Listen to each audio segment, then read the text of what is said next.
And so if you're a startup, for example, this is going to be a new cost. They're going to have to go to your venture capitalist and say, I'm sorry, I need another 50 million to pay for this filtering technology. So ironically, this is going to harm the EU startup ecosystem enormously. It won't harm Google and it won't harm Facebook. You're listening to the Corbett Report. Welcome, friends. James Corbett here, CorbettReport.com, in a conversation that's being recorded on the 23rd of July, 2019. And today we're going to be talking to a new guest here on the Corbett Report, Glyn Moody, who is a writer, a blogger, a commentator, a thinker on openness, the commons, copyright, patents, and digital rights, and related issues. He often writes for TechDirt.com, and we'll be talking about one of his TechDirt articles right now. But he is perhaps most adequately accessed at twitter.com/Glyn Moody. I will, of course, put those links in the show notes for people who are interested in following them. Glyn, thank you very much for joining us today. Pleasure. Today we're going to be talking about a TechDirt article that you wrote for TechDirt last week, specifically EU looking to regulate everything online and to make sites proactively remove material, which starts by noting that one of the reasons that TechDirt and many others fought so hard against the worst ideas of the EU copyright directive is that it was clearly the thin end of the wedge. If things like upload filters and the imposition of intermediary liability become widely implemented as the result of legal requirements in the field of copyright, it would only be a matter of time before they were extended to other domains. Netzpolitik has obtained a 7-page European Commission paper sketching ideas for a new EU Digital Services Act that suggests doing exactly that.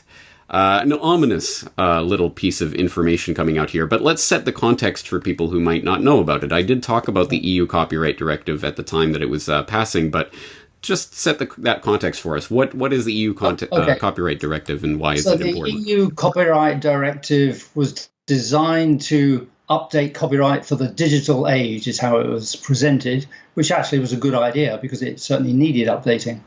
Unfortunately, as is often the case, the copyright industry managed to influence a large number of the politicians involved and turned it into an instrument for essentially regaining control of the internet, because in many ways the copyright industry has hated the internet for the way that it's opened up things that, you and me can just publish information, whereas in the past they were the gatekeepers.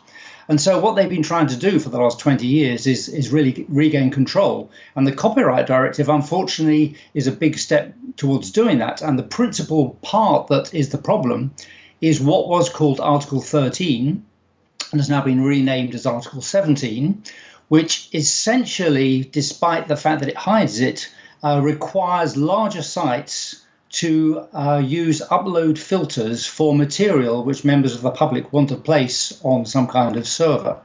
And what's really quite appalling is the way that this was sold as definitely not involving upload filters. And then once it was passed, the politicians said, well, actually, it does involve upload filters. So it's one of the most deceitful pieces of legislation that we've seen in many years. And the really worrying thing is that when you have upload filters, the only way to do it is to use automatic upload filters, because if you look at the vast volumes of material being put online, it is impossible for a human to do this. So you have to have algorithms. And as we increasingly know, algorithms are very fallible. So they're going to make mistakes. And because they're companies, they will always err on the side of caution, which means that when in doubt, you just block it. So there's going to be a lot of legal material that is blocked by these filters purely because the company doesn't want to take the chance. So that will radically change the freedom that you and I have to upload material and indeed the entire nature of the internet. Right, and just in case people didn't quite understand that, the upload filter would be put in place to pre-check any information being uploaded to a site like YouTube, for example, for copyright before it even gets uploaded, before it even gets on the platform, I should say. That's right. So it's radically different, because at the moment the situation is that you can upload things, and if it turns out they're illegal for any reason, the site has to take them down, which is a sort of a fair process. But as you rightly say, this turns that on its head by requiring sites basically to pre-filter everything that goes up. And that's a radical change for the internet. And because it's happening in the background, we wouldn't even know when the mistakes were being made. So it's a really, really bad step. Now, what sorts of sites would that apply to? Obviously, something like YouTube where you're uploading videos, but what other kinds of sites where people are uploading information? Okay, so perhaps I'll just clarify for your viewers that this is what's called a directive. And that's a special kind of law within the European Union that requires every national government to pass local laws implementing it. What that means is that we're actually going to get 27 or possibly 28 different versions of this law around the European Union. So to answer your question, it's quite hard because it depends how the Spanish government or the Italian government or the German government decide to implement this law. So it's going to be a complete mess for a start. But in theory, it was just going to be the larger companies, as you rightly say, things like Google's YouTube, Facebook and such like. The irony there is that most of them are already carrying out their own filtering. So for them, this isn't a problem. What is going to be a problem is for the little EU companies that currently don't filter and may have to start filtering at great expense. And so if you're a startup, for example, this is going to be a new cost. They're going to have to go to your venture capitalist and say, I'm sorry, I need another 50 million to pay for this filtering technology. So ironically, this is going to harm the EU startup ecosystem enormously. It won't harm Google and it won't harm Facebook. Exactly. Well, you say ironically, but in fact, that is exactly what I've been talking about for the past year. Regulation is going to cement the monopoly of these giants because they are already complying and have the ability to comply. The startups do not have the ability to do this. So that's right, because the politicians haven't really understood this business about scale. They have a very sort of old-fashioned idea about legislation, and they don't understand. As you say, Google and Facebook are, in some sense, so far beyond what the law can impose on them. They just don't care. Or lobbyists are running the show and politicians are dancing to their tune. Either way, yeah.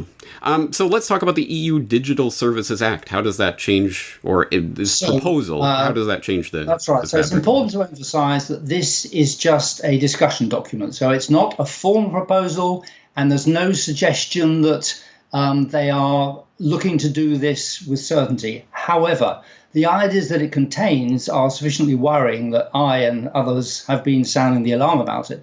And so it's a 7-page document which was created within the European Commission, which is one of the main arms of the European Union, the one that drives the legislation. So the fact that it comes from there is worrying for a start. And what it does, it essentially floats a whole bunch of ideas saying, we could do this, we could do that, which is fair enough. That's what they should be doing.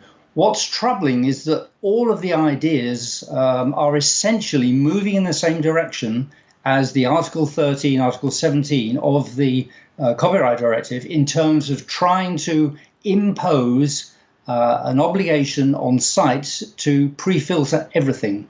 And that it wants to turn on its head the current legislation, there's something called the e-commerce directive from 2000, which says that if you're a site and somebody puts something up on your site that's illegal, it's not your problem until somebody tells you about it, in which case you must take it down. This would turn it around and say, even if you had nothing to do with that content, it is your problem. So you had better filter it out before it even gets on the site, or we will sue you anyway.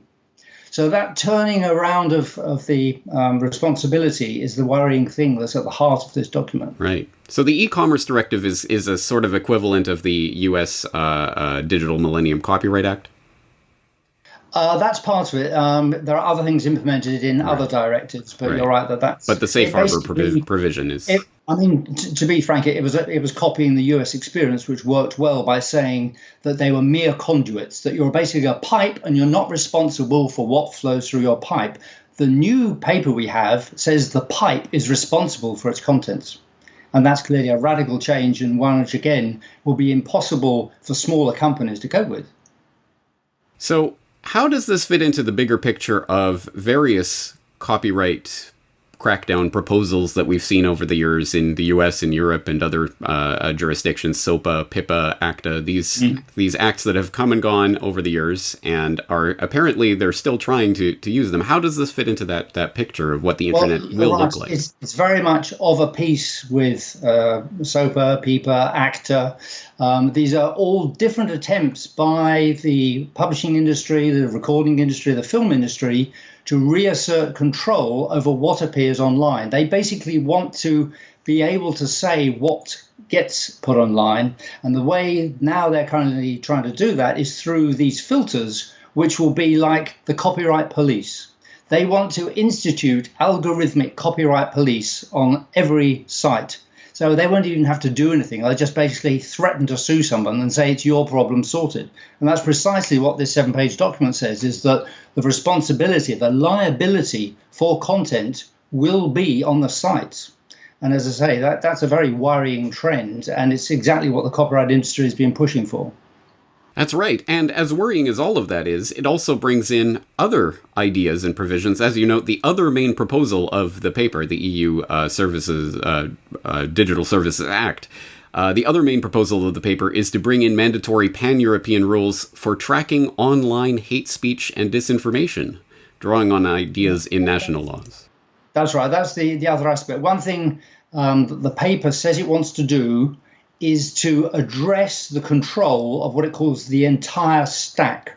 In other words, not just individual services, but the entire technology that gets things on the internet and allows us to see them. So the EU is essentially stating that it wants to bring in controls over every aspect of the internet. And as you said, that involves things like hate speech, it involves things like copyright, it involves many other aspects, but it's under this general umbrella. They're making it quite plain that they essentially want to control everything. And so that's, a very worrying aspect. Perhaps a leading question here, but if you were in a position to want to stifle or suppress the free flow of information online, could you think of a better way to do it than under the guise of copyright legislation and directives like this that try to impose these types of filters? I mean, clearly it is an extremely effective way, and one that lets you say, well, nothing to do with us. It's purely enforcing something else. And it is that collateral damage, you're right, that is the worrying thing. The fact that this is claimed to be protecting the artists. I mean, this was the line that the politicians used in the European Union, that we only want to bring this in so that artists can create, which no one is against, so that artists earn a fair wage, which no one is against. But it's the collateral damage of the fact that, for example, things like parodies or the other ways of using content legally, although they wouldn't be banned, it's the grey areas that algorithms can't cope with. And it's worth remembering that many copyright cases end up at the top courts, whether the Supreme Court in America or the European Union Court of Justice, where you have multiple top judges spending days, if not weeks, trying to decide these questions. These laws will require a computer program to decide on the spot in microseconds. I mean, it's clearly impossible, but the people that wrote these laws don't understand technology, and they tend to say, oh, well, sort it out. It's just a technical issue. Yeah. And that's the problem. Yeah. You can't just say it's a technical issue. You have to understand that, and they don't. I would very much like the audience out there that thinks this is just some sort of discussion about some sort of abstract copyright law to really understand this goes to the very heart of what it is I do as a journalist who is attempting to get information from different sources and quote different things that I'm seeing online. This is the type of thing that can potentially stop that from happening. If I'm not allowed to quote this source because, well, that would be copyright breach. Well, it isn't really because it's fair use because of reporting, but if there's upload filters, well, that will never see the light of day, and people like myself will be squeezed out, whereas the big news organizations will be allowed to proliferate. So let's steer this conversation to an interesting tweet that I saw you make recently in regards to a story about a text and data mining center that's opening up in Delhi that's going to be taking in millions of scientific papers in order so that scientists can use software to add text and data mine those articles for various purposes. But they're not allowed to read those articles, because of course that's a big no-no. That would be breaking copyright. But they're setting up algorithms to sort through these, which goes to show at least part of the absurdity of this situation. And it would be almost a laughing matter if it wasn't so serious. For example, we know that this is what ultimately led to Aaron Swartz being prosecuted and ultimately his suicide and death, because of the ridiculous imposition of the attempt to control information that is embedded in these laws. And in fact, you expressed that in your tweet where you said, perfect demonstration of how copyright stops people accessing and creating knowledge. Time to abolish it. A bold statement. So let's hear your take. I think it's important to put copyright in context. I mean, in fact, as usual, we Brits are to blame because we formalised the first kind of modern copyright law in 1710, the Statute of Queen Anne. And that worked well enough at the time, but the problem is we're still using that. We're using 18th century laws for 21st century technology. And the 18th century laws are based on the idea that knowledge is scarce and that books are scarce, and therefore you must protect them. Whereas we now know on the internet, knowledge is not scarce and information is not scarce. And so to apply the laws of scarcity to something that can be copied infinitely necessarily causes problems. And things like as you mentioned, the text and data mining, we are being stopped from discovering new drugs. We're being stopped from discovering new medical treatments that could save thousands of lives because of copyright. So copyright is no longer arguably spreading knowledge, encouraging knowledge, but is actually an obstacle to knowledge.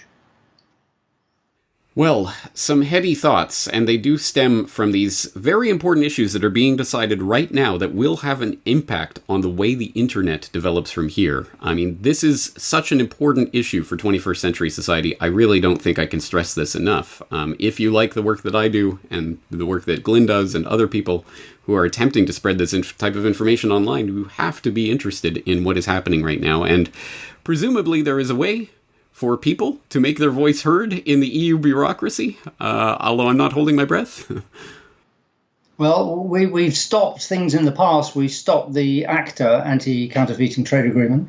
TTIP, a big trade deal, just ground to a halt. So, we lost the one on the copy directive, but we stopped others and we could stop further things in the future. That's a very good point. And for people who don't remember that story, I did do a report several years ago when ACTA was being forwarded and when it was ultimately stopped. And I think that is a good piece of history to remember because, yes. People tend to forget our victories. They tend to obsess with the defeats, but we have victories. We can do it again. Yes, it is a good point. So I will direct people to that. Of course, I'll put in the show notes all the links to all of the things we've been talking about in this conversation.